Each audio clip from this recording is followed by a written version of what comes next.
नमस्कार दोस्तों, cast classes के हरियाणा जी के सीरीज में मैं चंद्रहास एक बार फिर से हार्दिक स्वागत करता हूं आपका। आशा करता हूं कि आप इस संकट के दौर में ठीक ही होंगे, इस महामारी के दौर में आप ठीक ही होंगे। घर बैठे रहें और आराम से घर बैठकर तैयारी करें, कोई चिंताजनक विषय नहीं है। तो आज का जो हमारा टॉपिक है वो टॉपिक है यमुनानगर डिस्ट्रिक्ट। आज हम बात करेंगे यमुनानगर डिस्ट्रिक्ट की। तो आप हेडिंग डाल लीजिए अपनी नोटबुक के अंदर, यमुनानगर। यमुनानगर के पॉइंट की बात करने से पहले हम बात करते हैं कल के क्वेश्चनों की। आज का जो हमारा टॉपिक है वो यमुनानगर है, लेकिन इसकी बात करने से पहले हमने आपसे कल एक क्वेश्चन पूछा था। काफी स्टूडेंटों ने उसका आंसर दिया है कमेंट बॉक्स में, बहुत बेहतरीन आंसर दे रखा है। लगातार वो हमारे साथ में जुड़े हुए हैं। क्वेश्चन हमारा ये था कि यमुनानगर के अंदर एक ताजेवाला कॉम्प्लेक्स पड़ता है और उस ताजेवाला कॉम्प्लेक्स से एक नहर निकाली गई थी, पश्चिमी यमुना नहर।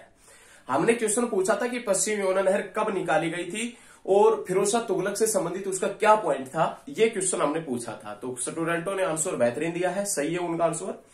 पश्चिमी यमुना नहर 1879 के अंदर 1879 के अंदर निकाली गई थी। याद रखिएगा, ताजेवाला कॉम्प्लेक्स से निकली थी पश्चिमी यमुना नहर। और ये पश्चिमी यमुना नहर कई बुकों के अंदर आपको ये भी विवरण मिल जाएगा इसका कि ये पश्चिमी यमुना नहर 1355 में फिरोज शाह तुगलक ने अपने शिकारगाह में पानी पहुंचाने के लिए बनवाई थी। याद रखिएगा, दोनों पॉइंट याद रखना है। 1355 में फिरोज शाह तुगलक ने अपने शिकारगाह में पानी पहुंचाने के लिए बनवाई थी। और ये ताजेवाला से कब निकाली गई थी, तो आपने याद रखना है 1879 के अंदर, 1879 के अंदर। तो ये सभी चीजें आप याद रखिएगा। अब आज के डिस्ट्रिक्ट का जिक्र करते हैं। आज का जो हमारा मेन मोटिव है जो चैप्टर करवाने का, उसका जिक्र करते हैं। आंसर आपका ठीक है। और जिसने पिछली वीडियो नहीं देखी है तो पिछली वीडियो भी अवश्य देखें। सबसे पहले बात करें यमुनानगर की कि यमुनानगर बना कब था, तो नाम आता है 1 नवंबर 1989 के अंदर। 1 नवंबर 1989 के अंदर यमुनानगर बना था। यमुनानगर के साथ में 3 डिस्ट्रिक्ट और बने थे, जिसमें नाम आता है पानीपत, कैथल और रेवाड़ी। याद रखिएगा, पानीपत, कैथल और रेवाड़ी जो कब बने थे, यमुनानगर के साथ में ही बने थे। और कब बने थे, 1 नवंबर 1989 के अंदर। देखिए, सौभाग्य की बात है कि 1989 में से 1 माइनस कर दे, घटा दे, 1988 सरस्वती वन्य जीव अभ्यारण्य बना था, जिसे सोनसर जंगल के नाम से भी जानते हैं, जो कैथल और कुरुक्षेत्र की सीमा के ऊपर स्थित है। पढ़ा होगा आपने, सरस्वती वन्य जीव अभ्यारण्य जो कैथल और कुरुक्षेत्र की सीमा के ऊपर स्थित है, जो कब बना था, 1988 में। और 1 घटा दे, 1990 हरियाणा ग्रामीण विकास संस्थान बना था। हरियाणा ग्रामीण विकास संस्थान जो नीलोखेड़ी करनाल के अंदर पड़ता है, जो कब बना था, 1990 में। और दोनों में से 1 प्लस 1 जोड़ दे, 1989। 4 डिस्ट्रिक्ट बने थे, यमुनानगर, पानीपत, कैथल और रेवाड़ी। तो ये चीजें आपने याद रखनी है। उसके बाद में यमुना नदी के किनारे स्थित होने के कारण, यमुना नदी के किनारे स्थित होने के कारण इसका नाम क्या पड़ा, यमुनानगर पड़ा। यमुना नदी के किनारे स्थित है और यमुना नदी हरियाणा में प्रवेश भी इसी डिस्ट्रिक्ट से करता है, तो ये याद रखिएगा। उसके बाद में इसके पुराने नाम के पॉइंट की बात करें कि इसका पुराना नाम क्या है, तो पुराना नाम है अब्दुल्लापुर। अब्दुल्लापुर। देखिए, यमुनानगर के अंदर 1947 से पहले एक टिम्बर मार्केट हुआ करती थी, 1947 से पहले। और उस टिम्बर मार्केट को किस नाम से जानते थे, अब्दुल्लापुर टिम्बर मार्केट के नाम से जानते थे। उसी कारण से यमुनानगर का पुराना नाम क्या है, अब्दुल्लापुर है। तो ये याद रखिएगा, अब्दुल्लापुर टिम्बर मार्केट। क्वेश्चन ये पूछ सकता है, अब्दुल्लापुर टिम्बर मार्केट कौन से डिस्ट्रिक्ट के अंदर है, तो आप क्या बताएंगे कि यमुनानगर के अंदर। कौन से डिस्ट्रिक्ट में है, कौन से डिस्ट्रिक्ट में, यमुनानगर के अंदर। तो याद रखिएगा, अब्दुल्लापुर टिम्बर मार्केट यमुनानगर में। उसके बाद में उपनाम के पॉइंट की बात करें, उपनाम के पॉइंट की बात करें तो उपनाम में नाम आता है मछियारों का स्वर्ग। मछियारों का स्वर्ग। और दूसरा उपनाम क्या है, पेपर सिटी। मछियारों का स्वर्ग और दूसरा उपनाम क्या है, पेपर सिटी। ये भाई अभी सितंबर 2019 के अंदर कलर का एग्जाम हुआ था, उसमें पूछा गया था कि पेपर सिटी के नाम से किसे जानता है, तो पेपर सिटी के नाम से किसे जाना जाता है, यमुनानगर को जाना जाता है। उसके बाद में इसके क्षेत्रफल के पॉइंट की बात करें तो क्षेत्रफल 1768 वर्ग किलोमीटर है। याद रखिएगा, क्षेत्रफल 1768 वर्ग किलोमीटर है। और विधानसभा सीटों के पॉइंट की बात करें तो विधानसभा की 4 सीटें, विधानसभा की हरियाणा के अंदर कितनी सीटें? 90+1 है। एक राज्यपाल मनोनीत करता है। वैसे 90 सीटें हैं जहां पर हरियाणा में चुनाव होता है। उन 90 सीटों में से 4 विधानसभा की सीट कौन से डिस्ट्रिक्ट में है? यमुनानगर के अंदर। कौन कौन सी है तो देखें, सबसे पहले नाम आता है सढौरा। सढौरा ये यमुनानगर की एससी रिजर्व सीट है। यमुनानगर की एससी रिजर्व सीट का नाम है सढौरा। उसके बाद में नाम आता है किसका? राडौर का। यमुनानगर के अंदर राडौर पड़ती। उसके बाद में नाम आता है तीसरी विधानसभा की जो सीट है उसमें किसका नाम आता है? यमुनानगर का। और उसके बाद में चौथी विधानसभा सीट है उसमें किसका नाम आता है? जगाधरी का। सढौरा, राडौर, सढौरा, राडौर, यमुनानगर और जगाधरी, ये विधानसभा की 4 सीटें हैं। जगाधरी से वर्तमान में हरियाणा के शिक्षा मंत्री विधायक है। हरियाणा के जो शिक्षा मंत्री है, एजुकेशन मिनिस्टर है, वो कौन है? कंवरपाल गुर्जर। और वो कंवरपाल गुर्जर कहां से विधायक है? तो आपने याद रखना, जगाधरी से विधायक है। लेकिन कंवरपाल गुर्जर के पास में पहले कौन सा पद होता था? तो आप याद रखिएगा, 2014 के अंदर जब चुनाव हुए थे तो उसमें बीजेपी विनर थी। और 2014 के अंदर 2014-15 के अंदर जो चुनाव हुए थे उसमें हरियाणा विधानसभा के जो अध्यक्ष चुने गए थे बाद में, जब बीजेपी विनर होने के बाद में, तो कंवरपाल गुर्जर ही चुने गए थे। वर्तमान में कंवरपाल गुर्जर हरियाणा के शिक्षा मंत्री है। उससे पहले वो हरियाणा विधानसभा के अध्यक्ष हुआ करते थे। कौन? कंवरपाल गुर्जर। उसके बाद में यमुनानगर किस मंडल के अधीन है? यमुनानगर कौन से मंडल के अधीन है? तो आप बताएंगे अंबाला मंडल के अधीन है। यमुनानगर में उपमंडल कौन कौन से हैं? तो जगाधरी, बिलासपुर और राडौर। यमुनानगर के उपमंडल के पॉइंट की बात करें तो जगाधरी, बिलासपुर और राडौर, ये यमुनानगर के उपमंडल है। यमुनानगर के अंदर तहसील कौन कौन सी है? जगाधरी, छछरौली, बिलासपुर, सढौरा और खिजराबाद। जगाधरी, छछरौली, बिलासपुर, सढौरा और खिजराबाद ये तहसील है। उप तहसील कौन सी है? सढौरा, मुस्तफाबाद और खिजराबाद। उप तहसील सढौरा, मुस्तफाबाद और खिजराबाद है। खंड बिलासपुर, छछरौली, जगाधरी, खिजराबाद, राडौर, सढौरा और मुस्तफाबाद। खंड कौन कौन से हैं? बिलासपुर, छछरौली, जगाधरी, खिजराबाद, राडौर, सढौरा और मुस्तफाबाद, ये खंड है। तो ये सारा यमुनानगर से संबंधित डाटा है। इसको तुरंत आप नोट कीजिएगा, बहुत जल्दी से। लगातार पढ़ रहे हैं ना, घर पढ़ते रहे। ये सोशल मीडिया के ऊपर जो बिजी रहते हैं ना, वो छोड़ रहे। हाँ, ये बाद में दिक्कत उठा देंगे। जो सोशल मीडिया के ऊपर बिजी रहते हैं इनको चलाना छोड़ दे और घर अपने पढ़ने का अध्ययन करें। अभी रेलवे ने एक बयान जारी किया है कि जल्दी वैकेंसी आएंगी। तो रेलवे वगैरह नहीं, हरियाणा के अंदर भी जैसे ही ये संकट टलेगा उसके बाद में वैकेंसी आएगी। काफी तरीके से, अच्छे तरीके से जो मिल जाएगी आपको। यदि आप अभी वर्तमान में तैयारी कर रहे हैं तो करते रहे। आपकी बात सिलेक्शन पक्का है आपका।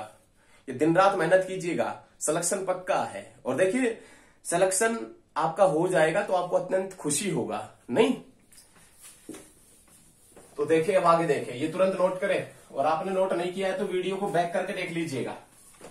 वीडियो को बैक करके देखेंगे तो भी उसमें ये सभी पॉइंट आपको देखने को मिल जाएंगे।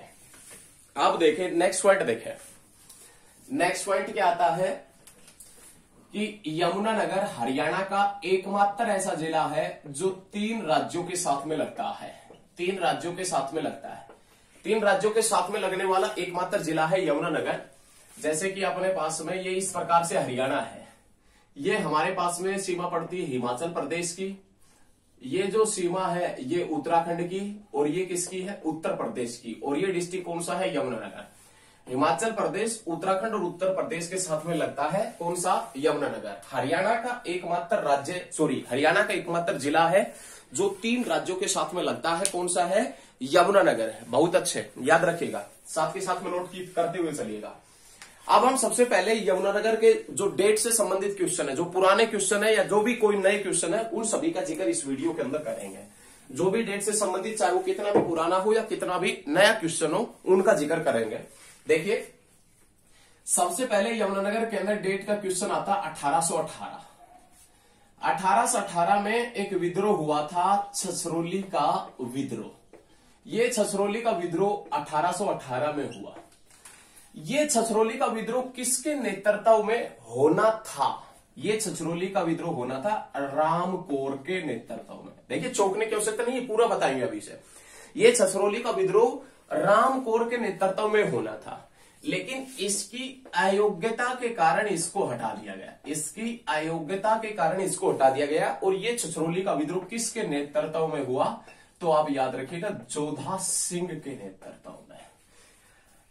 छछरौली का विद्रोह 1818 में रामकोर की अयोग्यता के कारण इसे हटा दिया गया था। और किसके नेतृत्व में हुआ था? जोधा सिंह के नेतृत्व में। कहने का मतलब रामकोर के नेतृत्व में होना था, लेकिन जोधा सिंह के हस्तक्षेप के कारण छछरौली को किस में मिलाया गया था? ईस्ट इंडिया कंपनी में। ये क्वेश्चन पूछ लेगा आपसे, क्वेश्चन यदि पुटअप करे कि छछरौली को किसके हस्तक्षेप के कारण मिलाया गया ईस्ट इंडिया कंपनी में, तो आप बताएंगे, उनसे क्या बताएंगे? जोधा सिंह के नेतृत्व में।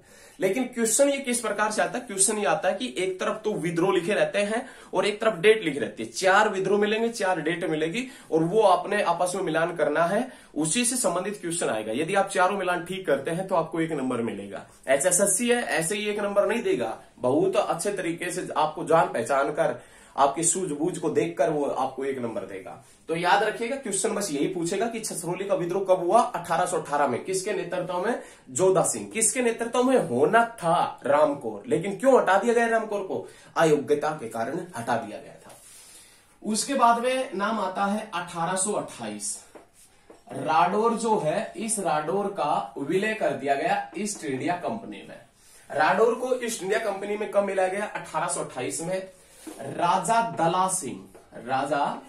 दला सिंह की विधवा रानी, राजा दला सिंह की विधवा रानी इंदिरा कौर की मृत्यु के बाद, इंदिरा कौर की मृत्यु के बाद, याद रखिएगा, राडोर को ईस्ट इंडिया कंपनी में किसकी मृत्यु के बाद मिलाया गया था? इंदिरा कौर की मृत्यु के बाद मिलाया गया था। इंदिरा कौर किसकी पत्नी थी? राजा दला सिंह की पत्नी थी। और राडोर को ईस्ट इंडिया कंपनी में कब मिलाया गया था? 1828 में। लेकिन आप कमेंट में ये आंसर लिखें, कमेंट में एक क्वेश्चन हम पुटअप करते हैं आपसे, उसका आंसर आप कमेंट बॉक्स में दें कि अंबाला को ईस्ट इंडिया कंपनी में कब मिलाया गया था? अंबाला को ईस्ट इंडिया कंपनी में कब मिलाया गया था? किसकी मृत्यु के पश्चात मिलाया गया था? याद रखिएगा, अंबाला को ईस्ट इंडिया कंपनी में कब मिलाया गया और किसकी मृत्यु के पश्चात मिलाया गया? इसका आंसर आप कमेंट बॉक्स में अवश्य लिखें। देखिए, जो भी आप चीजें लिखते हैं ना, वो लॉन्ग टाइम तक आपके माइंड में रहती है। तो कोई भी इस बात को लिखने से सुखचाए नहीं कि हमें पता है और फिर भी नहीं लिखेंगे। लिखेंगे तो आपका ही फायदा होगा। और यदि किसी ने नहीं देखा कि अंबाला, तो अंबाला डिस्ट्रिक्ट देख लीजिएगा पीछे जाकर। हमारी जो प्लेलिस्ट है उसके अंदर हमको अंबाला डिस्ट्रिक्ट मिल जाएगा। 1828 में राडौर को ईस्ट इंडिया कंपनी में मिलाया गया राजा दला सिंह की विधवा रानी इंदिरा कौर की मृत्यु के पश्चात। उसके बाद में जो डेट का क्वेश्चन आता है वो 1857 का। 1857 की क्रांति में अंग्रेजों का साथ दिया था, अंग्रेजों का साथ दिया था। और अंग्रेजों का साथ जो दिया था वो किसने दिया था? तो याद रखिएगा, सुभाष सिंह ने। 1857 की क्रांति में अंग्रेजों का साथ दिया सुभाष सिंह ने। और ये सुभाष सिंह कहां से हुआ करते थे? तो आप याद रखिएगा, छछरौली रियासत से। कौन सी रियासत से? छछरौली रियासत से। कहने का मतलब हम ये भी कह सकते हैं कि 1857 की क्रांति में कौन सी रियासत ने यमुनानगर से साथ दिया था? छछरौली रियासत ने साथ दिया था। और छछरौली के किस शासक ने? सुभाष सिंह ने। तो क्वेश्चन ये भी पूछ सकता है कि इनमें से कौन से शासक ने 1857 की क्रांति में अंग्रेजों का साथ दिया था? याद है ना? सभी मजा आ रहा है पढ़ने में? मजा आएगा भैया। और तो भैया हम ये तो है नहीं कि आपको बस सारे मजे ही देते रहे, आपको कामयाब भी तो करना है। ऐसे नहीं चलेगा, सीरियस ही होके पढ़ना पड़ेगा। सीरियस रहिए, जिंदगी के प्रति आप सीरियस रहेंगे ना तभी बात बनेगी। वरना समय ऐसा है कि समय बहुत बलवान चीज है। अच्छे अच्छों के घुटने टेक देता है समय, घुटनों के बल चलना पड़ता है अच्छों को। तो आप समय की कदर कीजिए, समय आपकी कदर कीजिएगा। थोड़ा सा सीरियस रहिएगा, मजे वगैरह लेना छोड़ दीजिएगा। 1857 की क्रांति में छछरौली के सुभाष सिंह ने किसका साथ दिया था? अंग्रेजों का साथ दिया था। बहुत अच्छे, शाबाश। 1857 की क्रांति में छछरौली के सुभाष सिंह ने किसका साथ दिया था? अंग्रेजों का साथ दिया था। उसके बाद में डेट का क्वेश्चन आता है 1925 का। 1925 में ब्रह्म समाचार पत्र निकला था। और ये ब्रह्म समाचार पत्र कहां से निकला था? तो आप याद रखिएगा, जगाधरी से। 1925 में ब्रह्म समाचार पत्र निकला, कहां से निकला था? जगाधरी, यमुनानगर से। उसके बाद में नाम आता है 1929। 1929 में बिल्ट पेपर मिल बनी थी। बिल्ट पेपर मिल जो है वो कब बनी थी? 1929 के अंदर बनी थी। बिल्ट पेपर मिल कब बनी? 1929 के अंदर। कौन से डिस्ट्रिक्ट में? यमुनानगर के अंदर। देखिए, बिल्ट की जो फुल फॉर्म है वो आप नोट कर लीजिए। बी से बल्लारपुर और आई से इंडस्ट्रियल और लिमिटेड, एलटी से लिमिटेड। बल्लारपुर इंडस्ट्रियल लिमिटेड की जो स्थापना की गई थी यमुनानगर में वो 1929 के अंदर की गई थी। बहुत अच्छी बात है। ये हम क्वेश्चन रोहतक में भी बताएंगे, रोहतक में भी 1929 का जिक्र होता है, तो वो सभी क्वेश्चन आपसे बताते हुए चलेंगे। बिल्ट पेपर मिल यमुनानगर 1929, सभी पॉइंट नोट कीजिएगा। बहुत अच्छे पॉइंट है, मजा आ रहा है पढ़ने में, नहीं मजा आएगा एकदम, बिल्कुल। बहुत अच्छी वीडियो है, आपको देखने में इंटरेस्ट बनेगा। देखें, उसके बाद में जो नेक्स्ट डेट का क्वेश्चन बनता है वो बनता है 1933 का। 1933 के अंदर यमुनानगर के अंदर बनी थी सरस्वती चीनी मिल। सरस्वती चीनी मिल यमुनानगर के अंदर कब बनी थी, तो आपने याद रखना है 1933 के अंदर। और कौन से डिस्ट्रिक्ट में बनी थी, तो आपने याद रखना है यमुनानगर के अंदर। सरस्वती चीनी मिल 1933 के अंदर यमुनानगर। ऐसा बताया गया है कि इस चीनी मिल में प्रतिदिन 8000 टन चीनी का उत्पादन होता है। अब आपने ये याद रखना, चीनी उत्पादन करने के लिए ज्यादा से ज्यादा गन्नों की आवश्यकता होती है, गन्ने ज्यादा होने चाहिए। तो गन्ने भी हरियाणा में सर्वाधिक कौन से डिस्ट्रिक्ट के अंदर होते हैं, यमुनानगर के अंदर। ऐसा सोचना है, सर्वाधिक गन्ने कौन से डिस्ट्रिक्ट में होते हैं, यमुनानगर में। सर्वाधिक चीनी का उत्पादन कौन से डिस्ट्रिक्ट में होता है, यमुनानगर में। और कौन सी चीनी मिल में, सरस्वती चीनी मिल में। एक दिन में प्रतिदिन लगभग 8000 टन चीनी का उत्पादन होता है। उसके बाद में नेक्स्ट जो डेट का क्वेश्चन आता है 1938 का। 1938 में बना था Bharat starch chemical limited. Bharat starch chemical limited जो है वो कौन से डिस्ट्रिक्ट में है, यमुनानगर के अंदर। और ये केमिकल लिमिटेड यमुनानगर के अंदर कब बना था, 1938 के अंदर बना था। स्टार्च जो होता है वो बता देते हैं, स्टार्च बनता है मक्के से। और हरियाणा में सर्वाधिक मात्रा में मक्का कहां पर होता है, पंचकुला के अंदर। हरियाणा में सर्वाधिक मात्रा में मक्का होता है कहां पर, पंचकुला में। और स्टार्च बनाने में किसका प्रयोग किया जाता है, मक्के का। देखिए, मक्के का प्रयोग किया जाता है स्टार्च बनाने में। और जो कैप्सूल होता है ना, साइंस में आपने पढ़ा होगा, साइंस में आपने पढ़ा होगा, जो कैप्सूल का आवरण होता है, कैप्सूल का जो आवरण होता है वो किसका बना होता है, स्टार्च का।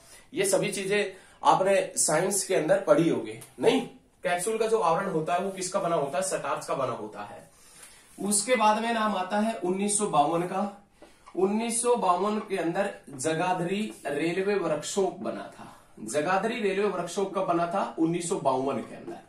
जगाधरी के अंदर ही है, तो जगाधरी रेलवे वर्कशॉप है। ये रेलवे वर्कशॉप कौन से रेलवे के अधीन है, तो याद रखिएगा उत्तर रेलवे के अधीन है। उत्तर रेलवे के अधीन जगाधरी रेलवे वर्कशॉप उत्तर रेलवे के अधीन है। उत्तर रेलवे के अंदर रेल की 8 कार्यशाला है। उत्तर रेलवे के अंदर रेल की 8 कार्यशाला है। और उन 8 कार्यशालाओं में से एक रेलवे कार्यशाला कहां पर है, तो जगाधरी के अंदर। और ये जगाधरी रेल कार्यशाला कब बनी थी, 1952 में। चंडीगढ़ की नींव कब रखी गई थी, 1952 में। और कुरुक्षेत्र का बिड़ला मंदिर कब बना था, 1952 के अंदर बना था। तो ये चीजें याद रखिएगा। उसके बाद में नाम आता है हरियाणा डिस्टिलरी का। हरियाणा डिस्टिलरी, और ये हरियाणा डिस्टिलरी कहां पर है, तो आपने याद रखना यमुनानगर के अंदर। और ये हरियाणा डिस्टिलरी यमुनानगर के अंदर कब बनी थी, तो 1969 के अंदर। कब बनी थी, 1969 में। 1969 के अंदर हरियाणा डिस्टिलरी बनी थी यमुनानगर में। उसके बाद में नाम आता है 1973 का। 1973 में बना Yamuna gas limited. Yamuna gas limited, ये यमुना गैस लिमिटेड कहां पर पड़ता है, तो आपने याद रखना है यमुनानगर के अंदर। और कब बना था, 1973 के अंदर। उसके बाद में नाम आता है 1975 का। 1975 के अंदर बना था कलेसर वन्य जीव अभ्यारण्य। कलेसर वन्य जीव अभ्यारण्य जो है वो कब बना था, तो आपने याद रखना है 1975 के अंदर। कई बुकों में आपको ये भी देखने को मिल जाएगा कि कलेसर वन्य जीव अभ्यारण्य था, ये अब कलेसर नेशनल पार्क में तब्दील हो चुका है। लेकिन कई बुकों के अंदर आपको यह भी देखने को मिलेगा कि कलेसर जो नेशनल पार्क है उसी के साइड में पड़ता है कलेसर वन्य जीव अभ्यारण्य, जो कब बना था, 1975 के अंदर। याद रखिएगा 1975 में जब भारत ने आर्यभट्ट एक सैटेलाइट छोड़ा था, उपग्रह छोड़ा था, उसी समय। उसके बाद नाम आता है 1977। इस 1977 में यमुनानगर के अंदर, यमुनानगर में एक सहकारी चीनी मिल बनी थी। याद रखिएगा, सहकारी चीनी मिल। आप याद रखिएगा, क्या लिखना आपने, क्या नोट करना है, यमुनानगर सहकारी चीनी मिल। यमुनानगर सहकारी चीनी मिल कब बनी थी, 1977 के अंदर। कौन से डिस्ट्रिक्ट में, यमुनानगर के अंदर। लेकिन इसी 1977 में पश्चिमी यमुना नहर जल विद्युत परियोजना बनी थी। पश्चिमी यमुना नहर, सॉरी नगर नहीं, नहर जल विद्युत परियोजना, पश्चिमी यमुना नहर जल विद्युत परियोजना। अब देखिए नाम से ही पता लग रहा है, नाम है पश्चिमी यमुना नहर जल विद्युत परियोजना, तो ये अवश्य ही परियोजना कौन सी नहर के ऊपर? पश्चिमी यमुना नहर के ऊपर। और पश्चिमी यमुना नहर कब बनी थी? तो आप याद रखिएगा 1879 के अंदर। पश्चिमी यमुना नहर जो ताजेवाला से निकाली गई है उसी के ऊपर पड़ती पश्चिमी यमुना नहर जल विद्युत परियोजना, जो 1977 में बनी थी। और कौन से देश की सहायता से? जापान की सहायता से। और कितने मेगावाट से? तो याद रखिएगा 1600 मेगावाट से। पश्चिमी यमुना नहर जल विद्युत परियोजना जापान की सहायता से 1977 में बनाई गई। और कितने मेगावाट से बनाई गई थी? तो आपने याद रखना है 1600 मेगावाट से। तो बहुत अच्छे बच्चे, लगातार हमारे साथ में जुड़े रहिए, लगातार पढ़ते रहिए, इन चीजों को साथ के साथ में नोट करें। और नोट एक बार नहीं करते हैं तो एक बार आप पीछे करके वीडियो को अवश्य देख ले, नहीं एक बार वीडियो को दोबारा देख लेना, सब कुछ याद हो जाएगा, सब कुछ याद हो जाएगा, कुछ भी ज्यादा हार्ड नहीं है, नॉर्मल है। उसके बाद में नाम आता है 1977 हो गया। 1977 के बाद में नाम आता है 2003 का। 2003 के पॉइंट की बात करें तो 2003 के अंदर बना था Kalesar national park. Kalesar national park जो कहां पर पड़ता है? तो आप याद रखिएगा यमुनानगर के अंदर। कलेसर नेशनल पार्क 2003 में बना, किसके लिए प्रसिद्ध है? तो लाल जंगली मुर्गे, लाल जंगली मुर्गे, भौंकने वाले हिरण, भौंकने वाले हिरण और चीड़ के वृक्ष के लिए प्रसिद्ध है, और चीड़ के वृक्षों के लिए प्रसिद्ध है। तो याद रखिएगा लाल जंगली मुर्गे, भौंकने वाले हिरण और चीड़ के वृक्षों के लिए प्रसिद्ध है। और कलेसर नेशनल पार्क कौन सी नदी के किनारे पड़ता है? यमुना नदी। या इस पार्क के बीचों बीच कौन सी नदी बहती है? यमुना नदी इस पार्क के बीचों बीच बहती है। उसके बाद में नेक्स्ट पॉइंट देखें, उसके बाद में जो नेक्स्ट पॉइंट आता है उसमें नाम आता है किसका? तो आप पहले ये याद रखिएगा, कलेसर नेशनल पार्क बना 2003 में, लाल जंगली मुर्गे, भौंकने वाले हिरण और चीड़ के लिए प्रसिद्ध है। और यमुना नदी इस पार्क के बीचों बीच बहती है, यमुना नदी के किनारे स्थित है। उसके बाद में नवंबर 2003 में वनस्पति वन योजना की शुरुआत हुई। वनस्पति वन योजना की शुरुआत हरियाणा के अंदर कब हुई थी? नवंबर 2003 में। और इस वनस्पति वन योजना के तहत चौधरी देवीलाल प्राकृतिक व हर्बल पार्क बनाया गया। चौधरी देवीलाल प्राकृतिक व हर्बल पार्क बनाया गया। और कौन से गांव में? चूहरपुर गांव में। और चूहरपुर गांव कौन से डिस्ट्रिक्ट में पड़ता है? यमुनानगर के अंदर पड़ता है। और ये चूहरपुर गांव में कितने एकड़ में बना था? 110 एकड़ के अंदर बनाया गया था। याद रखिएगा, वनस्पति वन योजना नवंबर 2003 के तहत चौधरी देवीलाल प्राकृतिक व हर्बल पार्क यमुनानगर के चूहरपुर गांव में कब बनाया गया था? तो याद रखिएगा 2003 में। और कितने एकड़ में बना था? 110 एकड़ में बना थी। ये क्वेश्चन एग्जाम में काफी बार पूछ चुका है। उसके बाद में नाम आता है 14 अप्रैल 2008 का। 14 अप्रैल 2008 दीनबंधु सर छोटूराम तापीय विद्युत उत्पादन संयंत्र। दीनबंधु सर छोटूराम तापीय विद्युत उत्पादन संयंत्र। दीनबंधु सर छोटूराम तापीय विद्युत उत्पादन संयंत्र जो यमुनानगर के अंदर बना था। कहां पर है? यमुनानगर के अंदर। और कब बना था? 14 अप्रैल 2008 में। कितने मेगावाट से? 600 मेगावाट से। इसको ईंधन कहां से प्राप्त होता है? तो आप याद रखिएगा सेंट्रल कोल फील्ड उड़ीसा से इसको ईंधन प्राप्त होता है। 14 अप्रैल 2008 दीनबंधु सर छोटूराम तापीय विद्युत उत्पादन संयंत्र यमुनानगर 600 मेगावाट ईंधन, इसको सेंट्रल कोलफील्ड उड़ीसा से इसको ईंधन की प्राप्ति होती है। उसके बाद में नाम आता है सरस्वती नदी का। भाई सरस्वती नदी के जो सरस्वती नदी है वो हरियाणा में यमुनानगर से प्रवेश करती है। नदी वाला टॉपिक देख लीजिए, सब कुछ क्लियर हो जाएगा। सरस्वती नदी के पानी के चैनल कौन से गांव से मिले थे? मुगलावली गांव से। सरस्वती नदी के पानी के चैनल मिले थे मुगलावली गांव में। खुदाई का कार्य चला हुआ था तो नीचे देखा गया पानी बह रहा है, वो सरस्वती नदी। फिर बाद में देखा गया कि ये मार्ग कौन सी नदी का था? सरस्वती नदी का। सरस्वती नदी के पानी के चैनल मिले थे मुगलावली गांव से। लेकिन उसके बाद में हरियाणा सरकार ने सरस्वती हेरिटेज बोर्ड बनाया और सरस्वती हेरिटेज विकास बोर्ड है उसका चेयरमैन सीएम होता है। सरस्वती हेरिटेज विकास बोर्ड के तहत जहां पर सरस्वती नदी बहती थी उस क्षेत्र की खुदाई की गई, सरस्वती नदी के पानी के चैनल और भी जगह से मिले, उस खुदाई की शुरुआत की गई। तो याद रखिएगा सरस्वती नदी पुनरुत्थान योजना, सरस्वती नदी पुनरुत्थान योजना की शुरुआत, सरस्वती नदी पुनरुत्थान योजना की शुरुआत 21 अप्रैल 2015 से हुई थी। 21 अप्रैल 2015 से हुई थी। सरस्वती नदी पुनरुत्थान योजना की शुरुआत 21 अप्रैल 2015 से हुई थी। और कौन से गांव से हुई थी? रोल्लाहेरी गांव से। कौन से गांव से? रोल्लाहेरी गांव। और ये रोल्लाहेरी गांव कौन से डिस्ट्रिक्ट में पड़ता है? यमुना नगर के अंदर पड़ता है। सरस्वती नदी के पानी के चैनल मिले मुगलावली गांव से। और सरस्वती नदी पुनरुत्थान योजना की शुरुआत 21 अप्रैल 2015 से रोल्लाहेरी गांव से इसकी शुरुआत हुई थी। तो याद रखिएगा सरस्वती चीनी मिल जो यमुनानगर के अंदर पड़ती है। तो ये सभी पॉइंट डेट से संबंधित है। ये आशा करते हैं कि आप इन चीजों को सभी को याद रखेंगे और याद रखिएगा ताकि आपके निकट भविष्य में ये सभी पॉइंट आपको काम आएंगे। तो ये सभी चीजें आपके माइंड में और दिल और दिमाग में रहनी चाहिए। किंगफिशर पर्यटन स्थल है जो अंबाला के अंदर पड़ता है। और ग्रे पेलिकन पर्यटन स्थल है वो कहां पर पड़ता है? यमुनानगर में। लेकिन यमुनानगर के अंदर जो ग्रे पेलिकन पर्यटन स्थल है, ग्रे पेलिकन पर्यटन स्थल है, पर्यटन स्थल ये कब बना था? तो आपने याद रखना 1985 के अंदर। ग्रे पेलिकन पर्यटन स्थल यमुनानगर में 1985 के अंदर बना था। तो ये यमुनानगर में जितने भी डेट से संबंधित क्वेश्चन थे वो थे।